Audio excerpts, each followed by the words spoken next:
There's a sign this evening that the fast pace of development in Kingston and St. Andrew is leading to some developers cutting corners and breaking the law. Now, one such developer who was caught in the act Wednesday has found himself in hot water because, in addition to building breaches, an inspector who discovered the unlawful activities was detained at the premises in question. TVJ's Dwayne Anderson has the details.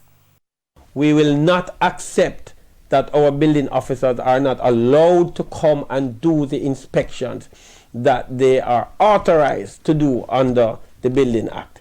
They can do as many inspections as they deem necessary. A strident chairman of the Kingston and St. Andrew Municipal Corporation, Delroy Williams.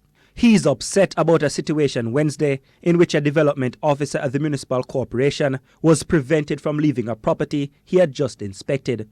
The property was cited for several breaches of the Building Act. We observed several breaches yesterday, and we are under the Act. We have already started to take the necessary action under the Act.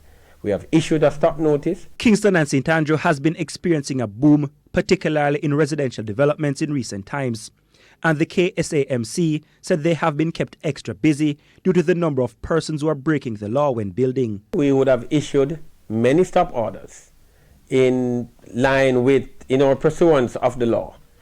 And we will continue to issue stop orders where we deem it necessary. We want to say to developers and their staff that we will not accept any intimidation to our building officers. The property, we understand, is in the Upper Waterloo area of St. Andrew. The KSAMC leadership says the work of its inspectors is to, among other things, ensure the buildings are constructed in a way that guarantees safety. Dwayne Anderson, TVJ News.